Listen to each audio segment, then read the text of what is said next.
Hello and welcome students. Students, today we are going to study a poem from your Marigold book, and this is the 18th chapter in your book. So let us start. The Naughty Boy. There was a naughty boy, and a naughty boy was he. He ran away to Scotland, the people there to see. Then he found that the ground was as hard that a yard was as long, that a song was as merry. Now, that a cherry was as red, that lad was as witty, that fourscore was as 80, that a door was as wooden as in England. So he stood in his shoes, and he wondered, he wondered, he wondered. He stood in his shoes, and he wondered. And the poet of this poem is John Keats. So let us understand about this poem. There was a naughty boy. Students, आपकी तरह ही एक छोटा सा बच्चा है जो कि बहुत ही ज्यादा नॉटी है, but he is not like you. आपकी तरह नॉटी नहीं है बिकॉज आप लोग नॉटी नहीं हो, है ना. But that boy was very naughty and a naughty boy was he. He ran away to Scotland. तो what happened? एक बार वह स्कॉटलैंड भाग जाता है. He ran away to Scotland. He belonged to England, but he ran away to Scotland. The people there to see. और क्यों भाग जाता है वो स्कॉटलैंड? क्योंकि वह वहाँ के लोगों से मिलना चाहता है, वहाँ की लाइफ स्टाइल के बारे में जानना चाहता है. Then he found, लेकिन जब स्कॉटलैंड पहुंच जाता है वो, तो क्या उसको देखने को मिलता है? That the ground was as hard. और वह देखता है कि वहां पर जो ग्राउंड है, the ground was as hard as in England. जैसे कि इंग्लैंड में ग्राउंड हार्ड थी, वैसे ही Scotland, which is a country. Scotland एक कंट्री है, यूनाइटेड किंगडम का ये एक पार्ट है ना. तो वो वहां पर जाता है तो देखता है कि वहां का ग्राउंड भी उतना ही ज्यादा हार्ड है जितना कि इंग्लैंड का. दैट अ यार्ड, और yard is a unit of measurement, और वहां का जो यार्ड है वो भी इंग्लैंड की तरह ही है. That a song was as merry, और इन स्कॉटलैंड जो भी सॉन्ग्स थे वो भी इतने जॉयफुल थे जितने कि इंग्लैंड के सॉन्ग्स. और इससे भी ज्यादा, that a cherry was as red, और he found there that the cherry which is a fruit, the cherry was as red as in England. Cherry वहां पर जो थी, फ्रूट था जो, वो भी उतना ही ज्यादा रेड था जितना कि इंग्लैंड में. Because the simplest thing is that कि उस बॉय को इंग्लैंड में और स्कॉटलैंड में कोई भी डिफरेंस देखने को नहीं मिलता है. That lad was as witty, that fourscore was as 80. और वहां पर अगेन fourscore जो इंग्लैंड में 80 होता है, स्कॉटलैंड में भी वो 80 ही था. और lead which is a metal lead was also as weighty as in England. That the door was as wooden as in England. और जो इंग्लैंड जो डोर इंग्लैंड में वुडन के मीन्स वुड के बने होते थे, स्कॉटलैंड में भी डोर्स जो है वो वुड के ही बने हुए थे. So he stood in his shoes, और तब उसने क्या किया? ही स्टूड देयर, वो वहां पर खड़ा हो गया.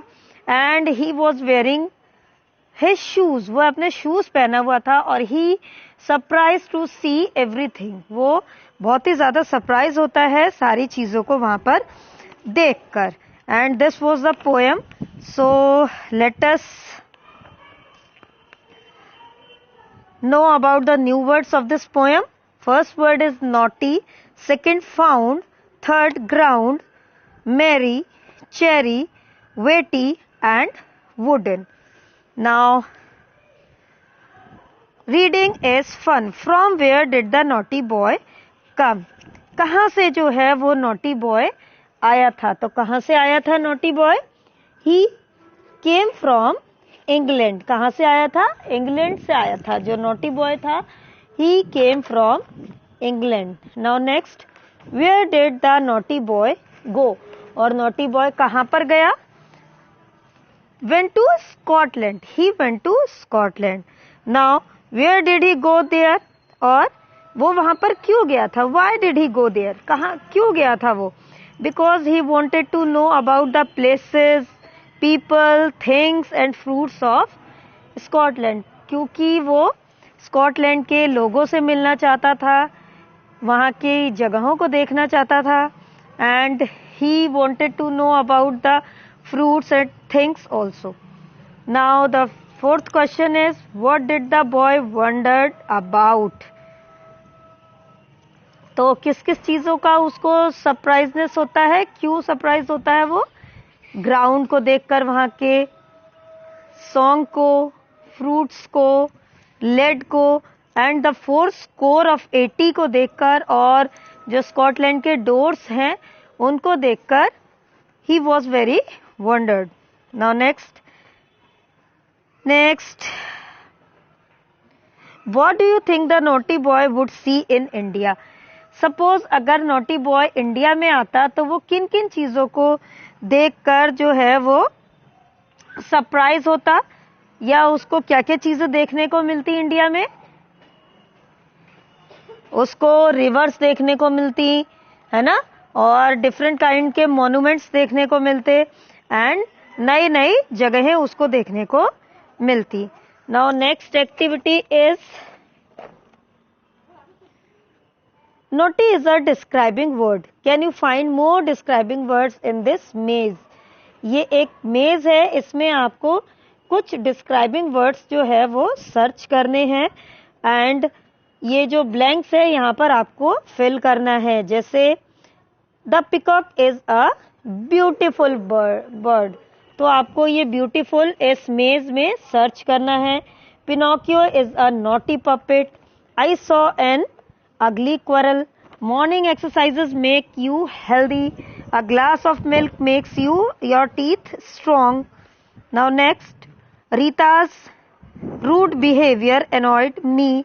Rahul does not eat green vegetables, therefore his eyesight is weak. Now next is, let's write. Can you write 6 things that are made of wood? आपको किन्हीं 3 चीजों के नाम लिखने हैं जो वुड से बनी हुई हैं. तो you can write toys, you can write chair, table, pencil, door and furniture also you can write. Now look at the words given below and put them under the things that they are made of. तो इनमें से आपको things को select करना है और ये heading के नीचे आपको लिखना है. जैसे metal, तो metal का क्या बना होता है? Car, knife, scissors, wood, chair, table, pencil, rubber, balloon, eraser, toys, cloth, shirt, toys, trousers. And now next, who do you think is the naughtiest child in your class? Describe her or him in 5 lines. आपके class में अगर कोई naughtiest student है या आपका naughtiest classmate है तो उसके बारे में आपको 5 लाइन यहाँ पर लिखनी है. And say aloud: hard, yard, long, song, red, lead, weighty, 80, found and ground.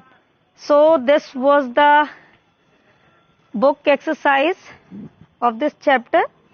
Thank you, students.